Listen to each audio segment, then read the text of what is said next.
안녕하세요. 만나서 반갑습니다. 역사교실 강사 김영준입니다. 자, 지난 한 주간 또 잘 지내셨나요?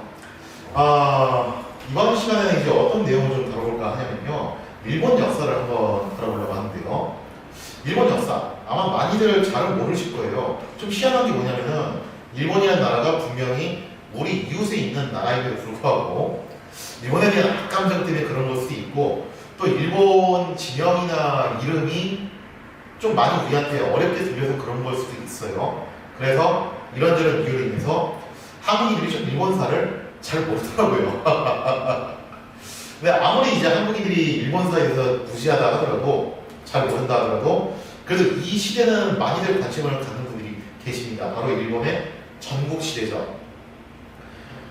일본의 전국시대, 우리나라를 시작하면 대략 한 조선 성종기 그때쯤부터예요. 조선 성종 때부터 시작해가지고 선조 초반까지 일본에서는 굉장히 혼란스러웠던 전국시대라는 것이 도래하게 됩니다.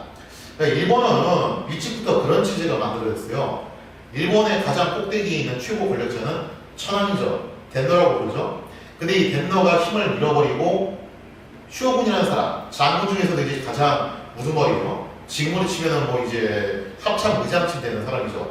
이 사람이 실권을 차지하게 돼요. 그런데 그 쇼군조차도 권력을 잃어버리고 이제 각 지역에 있는, 지금으로 치면 뭐 도지사, 군수, 시장 이런 사람들이 각자 패권 다툼을 벌이면서 일본이 전체적으로 혼란에 빠졌던 시기를 전국시대라고 이야기합니다. 그 전국시대의 기간은 대략 한 100년 정도 이어지게 되는데, 그 100년의 기간 동안에 마치 중국 그 삼국지 시대를 방불케 할 정도로 굉장히 많은 영웅들이 등장을 하게 됐다는 거죠. 자, 그 중에서도 이제 가장 유명했던 사람 3명, 뭐 한국인들도 대체로 다 알고 있는 그 3명인데, 그 3명에 대한 이야기를 하나씩 다뤄볼까 합니다. 그 중에서도 첫 번째가 누구냐면 바로 오다 노부나가라는 사람이에요. 이 사람이 일본 전국시대의 패자였고, 사실은 전국시대를 거의 통일을 할 뻔했어요. 통일을 할 뻔했는데 막판에 가가지고 막판에 가서 미끄러진 바람에 최종적인 통일은 실패를 하게 됩니다. 그러나 일본 전국시대의 통일은 거의 한 70~80%를 이 사람이 했다라고 다들 보고 있죠. 마치 삼국지로 치자면 좀 조조하고 상당히 유사한 인물인데, 조조하면 이미지가 그거잖아요. 가공이라는 이미지.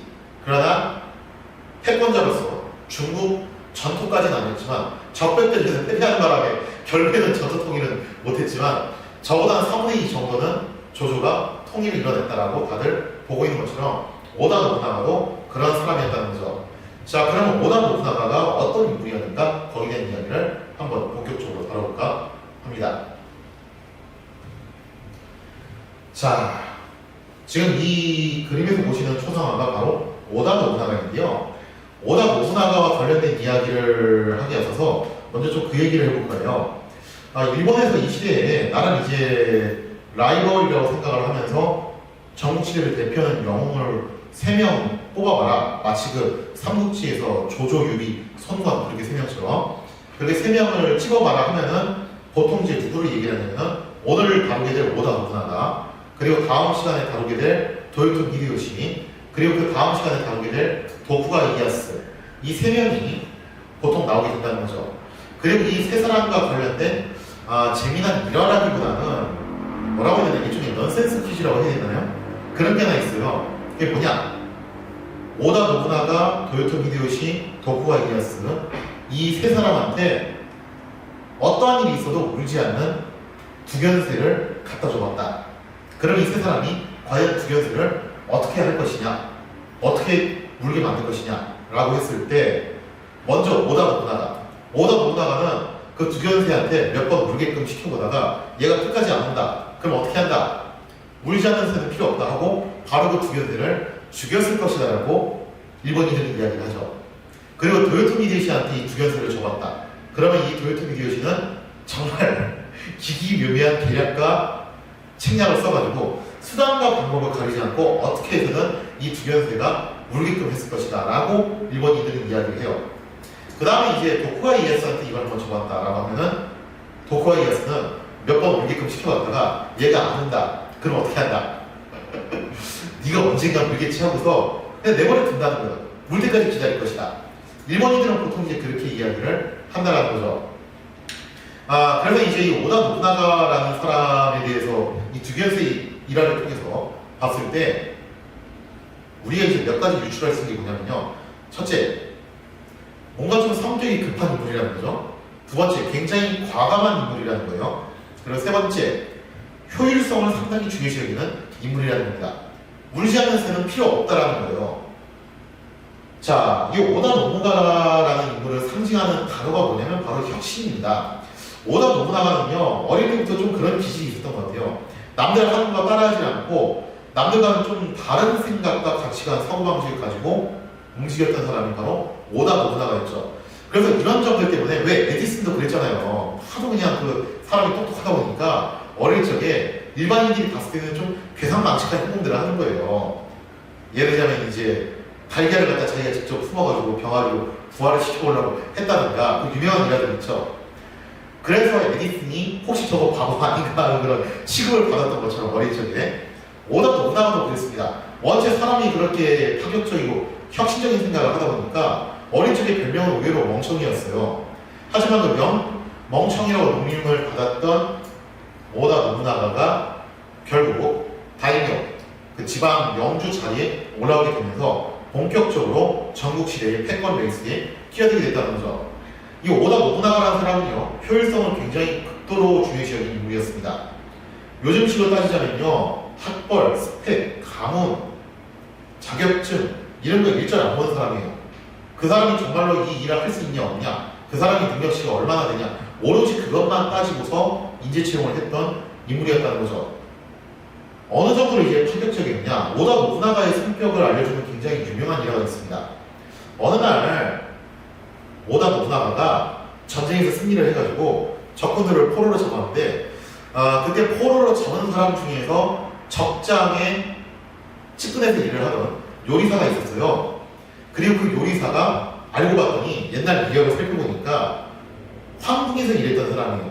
즉 천황이 요리사로 일을 하다가 잠깐 좀 이제 거기서 나와가지고 요 장군 밑에서 일을 하다가 지금 오다 노부나가한테 잡힌 케이스라는 거죠. 우리나라를 치자면은 뭐 수락관 김삼국, 뭐 대장군 같은 그런 사람이라고 해야 되나요? 만약에 여러분들이 오다 노부나가라면은 그 천황 밑에서 일을 했던 경력을 갖고 있는 그 요리사를 어떻게 하겠습니까? 1번 그냥 죽인다. 2번 천황궁에서 일한 적이 있다고? 그럼 내가 데리고 써야겠네. 1번일까요? 2번일까요? 대부분 사람들은 2번을 선택을 할 거예요. 근데 오다 노부나가는 뭐라고 얘기를 하냐면 이렇게 얘기합니다. 아무리 네가 천황궁에서 일을 했던 뭐랬던 간에 나는 아직 너의 실력을 정확하게 모르겠다. 그래서 한번 테스트를 해보자. 요리 테스트를 해봐가지고 만약에 요리를 마음에 들게 하면 어떻게 하겠다. 살려서 내 밑에 쓰는 거고, 만약에 테스트를 해봤는데 맛이 별로 없다고 하면은 그냥 깔끔하게 죽이겠다는 거예요. 자, 그래서 이제 오다 노부나가가 그렇게 나온 건데, 당연히 그 이 요리사는 아주 혼신의 힘을 다해가지고 최고급 요리를 만들었겠죠. 그렇게 해서 오다 노부나가한테 대령을 했습니다. 자, 그리고 오다 노부나가가 딱 맛을 보더니 인상을 쓰면서 한마디 한 거예요. 뭐야? 맛이 없잖아. 죽여. 한 거죠. 그럴 때 그 요리사가 깜짝 놀라면서 그럴 리가 없다.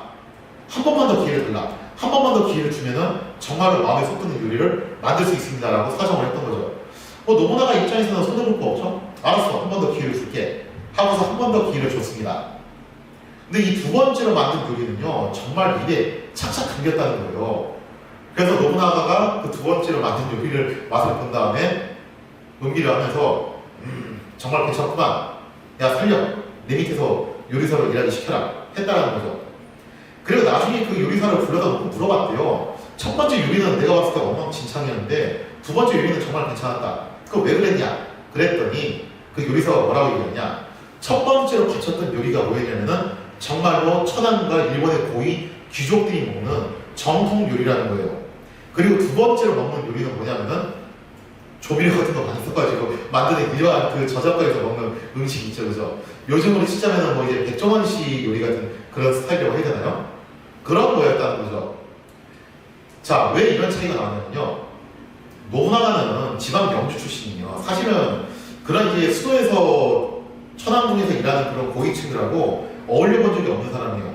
요즘으로 치자면은 시장에서 돌아다니면서 이제 그 시장 먹거리 입맛에 길들여진 사람이지 아주 고급 음식에 길들여진 인물은 아니었다는 거죠. 그리고 의외의 사실인데 사실 천황이 먹는 음식은 의외로 맛이 없습니다. 왜냐? 혹시라도 독살이나 이런 위협 때문에 웬만하면 음식에다가 양념을 잘 안 쳐요. 그래서 굉장히 몸이 건조해요. 지금도 교토 같은 데 가가지고 파는 뭐 황궁 정통 음식 되게 맛이 없어요. 근데 몸에는 좋죠. 그래서 일본 천황들이 정말 우병장수하는 것 같긴 한데 아무튼 그래서 첫 번째 요리는 그게 정통 천황 요리였기 때문에 진짜로 맛이 없었던 거예요. 그리고 노부나가는 애초에 그런 음식하고는 인연이 없는 사람이라 가지고 정말로 맛을 못 느꼈던 거죠.